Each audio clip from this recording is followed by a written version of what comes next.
Hello and welcome to episode 70 of SEO is Not That Hard. I'm your host Ed Dawson, the founder of keywordspeopleuse.com, the solution to finding the questions people ask online.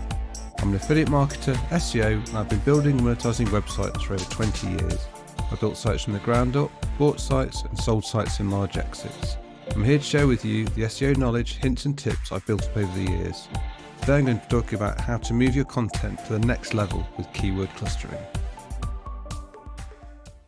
So what is keyword clustering? Well, keyword clustering is also known as keyword grouping. It's where you take a list of keywords and then you cluster them into groups of related keywords. These keyword clusters then form the building blocks of your content strategy, where you target all the keywords in a cluster in a single page. The advantage of this is you then cover all the semantically related keywords together in one page, which makes the page much more topically relevant and much more likely to rank in Google. Now, the benefit of clustering keywords is that it allows you to rank your pages for multiple keywords rather than just having to create multiple pages for each keyword and then risk cannibalizing your own content. So keyword clustering leads to better content that delivers increased value and better serves your audience and gets them to be where they want to be, gets them their answers. And Google rewards the content that covers a topic in the most depth, and clustering helps ensure you hit that mark. Okay, so we know what it is and we know what the benefits are. So how do we go about actually clustering keywords together to get the right keyword clusters? Now, this is a problem that we've been working on for a long time at Keywords People Use. We're all about trying to help people build topical authority, and the first part of that equation is obviously gathering all the questions together that people can ask on a topic, and we do that by mining Google, mining Quora and other places to get big sets, help people get together big sets of questions. And that's all great. But now you've obviously then got to take those questions and work out what content you need to produce to effectively answer those questions in the best way possible.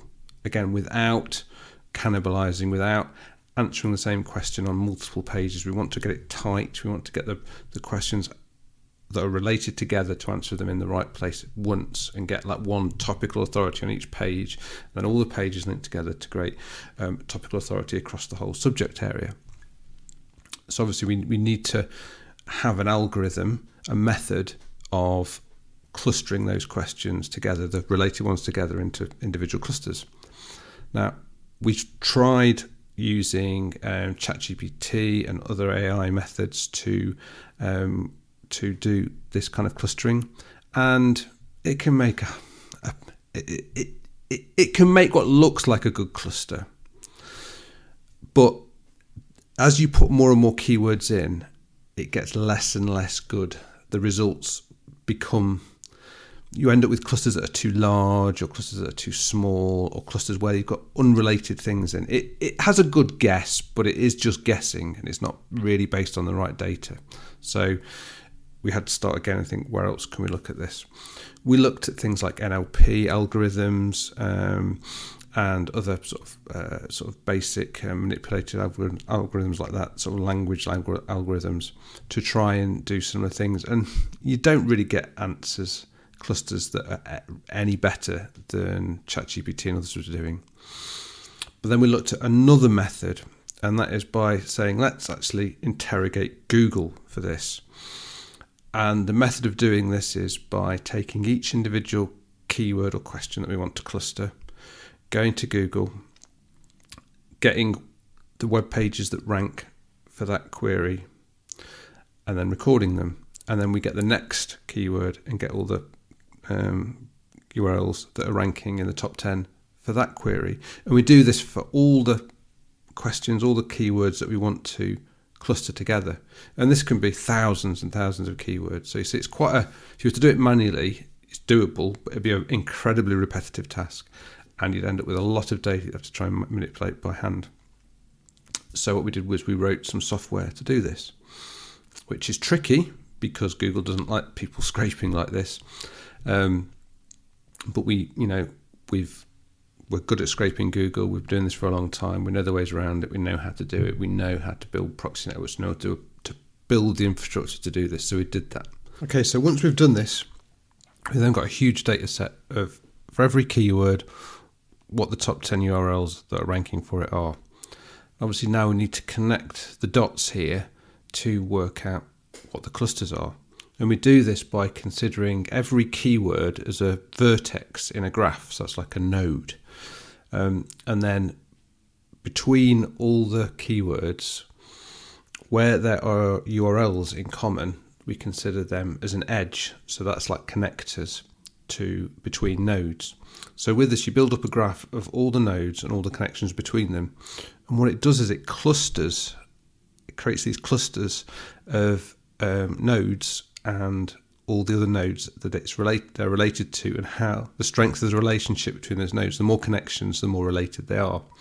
And this then separates out all your keywords into all the unique clusters of keywords that are related together, that essentially should be one page, and all those questions and keywords should be covered on those individual pages. And it also nicely filters out all the keywords that aren't related to any of the other keywords you've got, and these are kind of your unclustered keywords, which means you either, with those ones, you can then look at them and say these either need to be removed from the data set, they're not related to the topic that we are trying to cover, because sometimes you'll find you'll inadvertently bring in keywords and questions that aren't really related to anything else that you're writing about, or they become then areas where you need to do further research to find more questions around those and more keywords around those to build those into their own clusters. So you'll make a judgment call on those ones. And this then helps you all of a sudden, from having a huge set of keywords you don't know what to do with, it then creates all the right clusters for you, and then you've now got the basis of your content plan. You know which pages you've got to create and what questions and keywords you've got to cover on each page. But you don't have to just stop with the first answer you get when it comes to this clustering, because you can obviously decide to create clusters on different strengths of relationships. So what I mean by this, what I mean is, so for example, we tend to default by saying if two keywords have got at least 3 URLs in common when they are Googled, then they are pretty strongly related. But you could base your clusters to be tighter and say, right now we want 4, 5, 6, or even 7 URLs in common for each keyword before we will consider them to be clustered. Or you could go looser and say we only want 2. Now this means you can actually play with that number to see the number of clusters increase and decrease, and the number of keywords clustered together to get what looks like the right number determination that you're happy with. So that's the great thing with this keyword clustering, is you can alter those parameters into the algorithm until you're happy with the results you get in the clusters that you're seeing and that you're ready to create the content for. But the other main thing is, because you're basing this on data that's coming from Google, it's Google itself that considers these keywords to be clustered together, because it is choosing to have related URLs in its results for keywords that are related to each other. So you can reverse engineer Google using this method to find what Google thinks which keywords are related together, and that covers intent, covers all sorts of things that they relate it together on, and then build your clusters from that. So the big reveal I can now give is that we've actually now got this tool completely set up, completely working, and now live on keywords people use. So it means that anyone can come along and put a set of keywords in, and then choose the language and the geography that they want to target, because obviously these clusters and these keywords, how they relate to each other, depends very much on the language and the locality that you are searching for. So even though the UK and the USA, for example, both use English, you'll find that you actually can get quite different clusters out of them depending from the same input keywords, just because semantically and sort of culturally, people search for different things and connect things together in different ways, even if they're using the same language sometimes. But obviously it's going to be very different if you're using a completely different language like French in France or German in Germany. So the tool itself can actually work in any language and any geography. That's the beauty of using this method. It is not it's not dependent on language sets in NLP models and things like that. You can just use it straight by mining into Google, and we don't have to worry about the language from our side. Google sorts out the difference for us, and you can put in all the keywords you want. You can put in, there's no real limit on keywords. You want thousands and thousands and thousands if you want, but it also works just as well on a few dozen.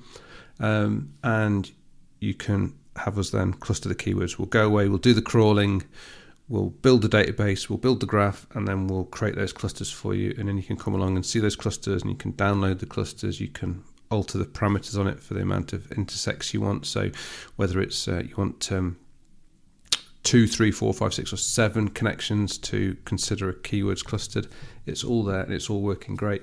We're actually at the moment allowing anyone to try up to 500 keywords clustered for free, but you can, if you want, use more by simply signing up for an account at Keywords People Use. Our paid plans all come with a certain number of keywords clustering credits a month, or if you don't want to sign up for that and you just want to do a one-off job, you can buy individual clustering credits, just in as many as you need to do a job, and just do it on a pay-as-you-go basis. But I would say it's really amazing. We surprise even ourselves how good the results are, because we've been trying to crack this for so long. Finally getting there and getting it right, it's been beautiful to see. So I would say highly recommend, just come along and give it a try. It's not going to cost you anything, and you might learn something about how the keywords and the topic that you are targeting fits together. Now in the longer run, we've got bigger plans for this. Obviously we are working towards the goal of creating topical maps, so that you can then get that complete topical authority. So that's with the pillar pages and cluster pages and things like that. So that's a step. That's the next step beyond this. But cracking this crucial problem of how to get the individual clusters together in the first place was the first part of this, and we're really pleased we've cracked it, which is why we've got it live on the site now, because we didn't want to wait for the next step. We thought this is really powerful. There's going to be some people who just want to use clustering, and we just wanted to make it available so that people can get their content more tightly clustered, produce better content, reduce that risk of cannibalization, and get better results in Google. Thanks for being a listener. I really appreciate it. Please subscribe and share. It really helps. SEO is Not That Hard is brought to you by keywordspeopleuse.com, the solution to finding the questions people ask online. See why thousands of people use us every day. Try it today for free at keywordspeopleuse.com. If you want to get in touch, have any questions, I'd love to hear from you. I'm at Channel5 on Twitter. You can email me at podcast@keywordspeopleuse.com. Bye for now, and see you in the next episode of SEO is Not That Hard.